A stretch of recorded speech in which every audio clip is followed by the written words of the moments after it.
What's up, everyone? Welcome to the video. Today we're going to take a look at how to replace the battery in this Buick Encore remote key fob.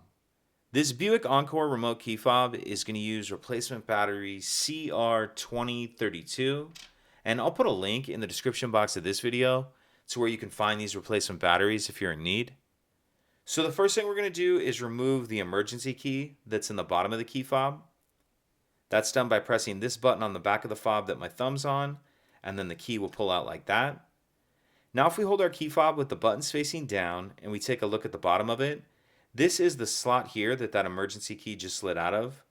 What I'm going to do is take my key and stick it in that slot, but I'm only going to put just the end of the key in, probably about that far, what's on the other side of my fingers.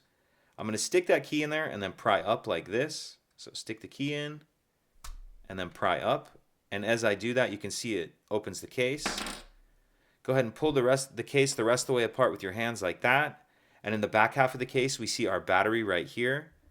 Now what I'm going to do is grab this key and use it just to get under the edge of the battery like that and get it out of that holder.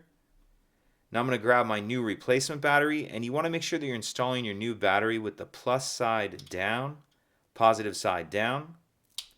Snap it down into place, into that holder, and then we'll put the two halves back together, and I'll line that button up with that hole right there first. So make sure that's lined up, and then snap everything back together, slide the emergency key back in, and that's it. If you could take a second to like and subscribe, it helps us out, and I'd appreciate it. Thank you.